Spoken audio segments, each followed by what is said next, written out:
യേശുവേ വേണം. അപ്പനായും അമ്മയായും എല്ലാമായും അങ്ങയെന്നും വേണം.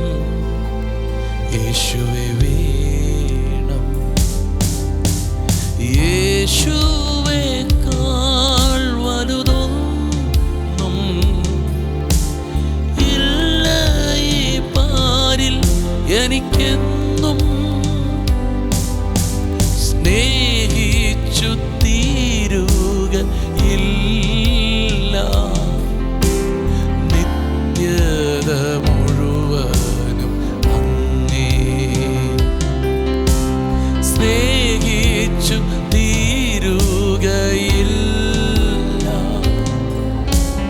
നിത്യത മുഴുവനും അങ്ങേ. ഇത്രമേ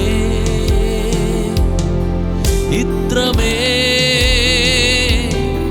ഇത്രമേ ഇത്രമേ സ്നേഹിപ്പാൻ ഞാനെന്തുള്ളൂ. സ്നേഹിപ്പാൻ ഞാനെന്തുള്ളൂ. വോയിസ് ഓഫ് ലവിൽ ഇന്ന് ദൈവം നിങ്ങൾക്ക് തരുന്ന വചനം സങ്കീർത്തനങ്ങൾ 22 അതിൻ്റെ 30-31 വാക്യമാണ്. ഒരു സന്തതി അവനെ സേവിക്കും, വരുന്ന തലമുറയോട് യഹോവയെക്കുറിച്ച് കീർത്തിക്കും. അവർ വന്ന് ജനിക്കുവാനുള്ള ജനത്തോട് അവൻ നിവർത്തിച്ചിരിക്കുന്നു എന്ന് അവൻ്റെ നീതിയെ വർണ്ണിക്കും. യേശു കർത്താവിൻ്റെ കാൽവറി മരണം, ആ കാൽവറി മരണത്തിലൂടെ എന്താണ് സംഭവിക്കുന്നതെന്ന് ആത്മകണ്ണാൽ പ്രവാചകൻ പ്രവചിച്ച് പറയുകയാണ്. ഒരു സന്തതി അവനെ സേവിക്കും, വരുവാനുള്ള തലമുറയോട് യഹോവയെക്കുറിച്ച് കീർത്തിക്കും. അവർ വന്ന് ജനിപ്പാനുള്ള ജനത്തോട് അവൻ നിവർത്തിച്ചിരിക്കുന്നു എന്ന് അവൻ്റെ നീതിയെ വർണ്ണിക്കും. എന്ന് പറഞ്ഞാൽ യേശു കർത്താവ് മരിച്ചപ്പോൾ അതിൻ്റെ റിസൾട്ടായിട്ട് ഒരു ജനം അവനെ സേവിക്കുമെന്ന് കണ്ടു. അതിലൊരു വ്യക്തി നിങ്ങളാണ്. നിങ്ങളെ ദൈവം മുന്നമേ കണ്ടു. നിങ്ങൾ കർത്താവിനെ സേവിക്കും. സേവിക്കുക മാത്രമല്ല, നിങ്ങൾ ഒത്തിരി പേരോട് അവനെക്കുറിച്ച് കീർത്തിക്കും. എന്താ കീർത്തിക്കുന്നേ?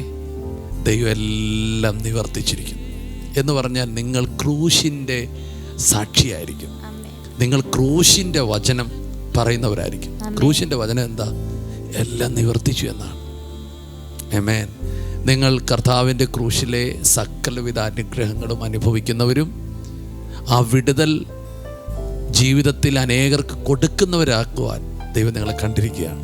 ഇതൊരു ചെറിയ കാര്യമല്ല കേട്ടോ. നിങ്ങൾ വിടുതലിന് വേണ്ടി പ്രാർത്ഥിക്കുന്നവരെക്കാൾ അപ്പുറം നിങ്ങൾ വിടുതൽ കൊടുക്കുന്നവരായി ദൈവം നിങ്ങളെ ആക്കാൻ പോകുകയാണ്. ഒരു ഭയങ്കര ഷിഫ്റ്റ് നിങ്ങളുടെ ലൈഫിൽ സംഭവിക്കാൻ പോവുക. ആമേൻ. നിങ്ങൾ ദൈവത്തെ സേവിക്കും, ഉറപ്പാണ്. ചില സമയത്തൊക്കെ ഒരു പേടി വരുന്നില്ലേ, കർത്താവിൽ നിന്ന് പോകുന്നു? ഇല്ലില്ല. നിങ്ങൾ കർത്താവിനെ സേവിക്കും, നിങ്ങൾ കർത്താവിന് വേണ്ടി നിൽക്കും, നിങ്ങൾ കർത്താവിൻ്റെ ഒരു സാക്ഷിയാവും. നിങ്ങൾക്ക് ജനത്തിന് കൊടുക്കാൻ നല്ല തെളിഞ്ഞൊരു സന്ദേശം ഉണ്ടായിരിക്കും. യെസ്.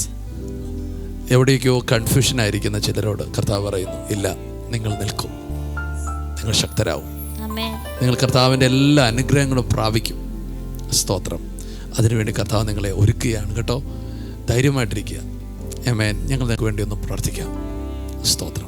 യേശുപ്പ, ഇന്ന് രാവിലെ കാലം അങ്ങ് ഞങ്ങളെ കേൾപ്പിച്ച് അങ്ങയുടെ നല്ല തിരുവചനത്തിന് നന്ദി പറയും. കർത്താവെ, അങ്ങ് ഞങ്ങളെ ലോകസ്ഥാപനത്തിന് മുന്നമേ കണ്ട് അങ്ങയെ സേവിക്കുന്ന ഒരു കൂട്ടമാക്കി ഞങ്ങളെ മാറ്റിയതിന് നന്ദി പറയുന്നു കർത്താവെ. അങ്ങ് ഞങ്ങളെ കണ്ടുവല്ലോ കർത്താവെ. അങ്ങയുടെ കണ്ണുകളിൽ ഞങ്ങൾ ഉണ്ടായിരുന്നതിന് നന്ദി പറയുന്നു പിതാവേ. Hallelujah, hallelujah, hallelujah.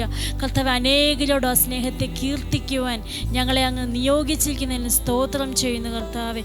ആ ക്രൂശിൻ്റെ വചനത്തെ സകലതും നിവർത്തീകരിച്ച വചനത്തെ, ആ സ്നേഹത്തെ, ആ ക്രൂശിലെ സ്നേഹത്തെ അനേകർക്ക് പങ്കുവയ്ക്കുവാൻ അങ്ങ് ഞങ്ങൾക്ക് കൃപ നൽകുകയും ഒരുക്കുകയും ചെയ്യുന്നതിന് നന്ദി പറയും യേശുവിൻ്റെ നാമത്തിൽ. ആമേൻ. ആമേൻ. നിങ്ങളിന്ന് ഈ പകൽക്കാലം ഈ വചനത്തെ കൺഫസ് ചെയ്യുക. എന്താ കൺഫസ് ചെയ്യുന്നത്? ഞാൻ അങ്ങയെ സേവിക്കും. ഞാൻ വരുന്ന തലമുറയോട് നിന്നെക്കുറിച്ച് പറയും. ആമേൻ. ആമേൻ. ജനിക്കാനിരിക്കുന്ന തലമുറയോട് ഞാൻ പറയും, കർത്താവ് എല്ലാം നിവർത്തിച്ചിരിക്കുന്നു, തീർന്നില്ല. ആമേൻ. അവൻ്റെ നാമത്തെ ഞാൻ വർണ്ണിക്കും, ഞാൻ അവനെ സേവിക്കും, ഞാൻ അവനെക്കുറിച്ച് കീർത്തിക്കും, ഞാൻ ആമേൻ അവനെക്കുറിച്ച് വർണ്ണിക്കും. Yes Lord. നിങ്ങൾ അവനെ സേവിക്കുന്നവരാണ്, നിങ്ങൾ അവനെ കീർത്തിക്കുന്നവനാണ്, നിങ്ങൾ അവനെ വർണ്ണിക്കുന്നവനാണ്. കരയുന്നവരല്ല, വേദനിക്കുന്നവരല്ല, കീർത്തിക്കുന്നവരാണ്. എന്തോ ഒരു വലിയ ഷിഫ്റ്റ് നിങ്ങളുടെ ലൈഫിൽ വരുന്നു. അപ്പോൾ എൻ്റെ മക്കളെ അനുഗ്രഹിച്ച് ഈ ദിവസം അവരെ സന്തോഷത്തോടെ അവരുടെ ജോലി സ്ഥലങ്ങളിലേക്കും അവരിന്ന് ഇടപെടുന്ന എല്ലാ കാര്യത്തിലേക്കും കർത്താവെ അവരെ അയക്കുന്നു. വേറെ ചില ഇടങ്ങളിൽ ചിലർ വിശ്രമത്തിലേക്ക് പോവുകയാണ്. അവരെയും സമാധാനത്തോടെ ദൈവത്തിൻ്റെ അത്ഭുതങ്ങൾ കണ്ട് സന്തോഷിച്ചവർ വിശ്രമിക്കട്ടെ. കർത്താവ് ഇന്ന് ഈ മക്കളെ അനുഗ്രഹിക്കുന്നു. അവരുടെ ജീവിതത്തിലെ ഏറ്റവും നല്ല ദിവസമായിരിക്കണം ഇന്ന്. പലരോട് കർത്താവിനെക്കുറിച്ച് പറയാൻ, കീർത്തിക്കാൻ നീ സഹായിക്കണം. പലയിടത്ത് അവരെ അങ്ങേക്ക് വേണ്ടി നിർത്തണേ. അവരെ കാണുന്നവർ പറയണം, ഇവൻ ദൈവത്തിൻ്റെ കുഞ്ഞാണ്, ഇവൾ ദൈവത്തിൻ്റെ കുഞ്ഞാണ്. ആ നിലകളിൽ അനുഗ്രഹിക്കുന്നതിനായി സ്തോത്രം. ജനത്തെ ഉറപ്പിക്കുന്നു യേശുവിൻ നാമത്തിൽ. ആമേൻ. മറക്കരുത്, നിങ്ങൾ കർത്താവിനെ സേവിക്കുന്നവരാണ്, നിങ്ങൾ കർത്താവിനെ കീർത്തിക്കുന്നവരാണ്, നിങ്ങൾ കർത്താവിനെ വർണ്ണിക്കുന്നവരാണ്. നിങ്ങൾ ഈ തലമുറയിലെ ശക്തരായ ദൈവത്തിൻ്റെ സൈന്യവും കർത്താവിൻ്റെ സന്ദേശകരുമാണ്. God bless you. ഷലോം.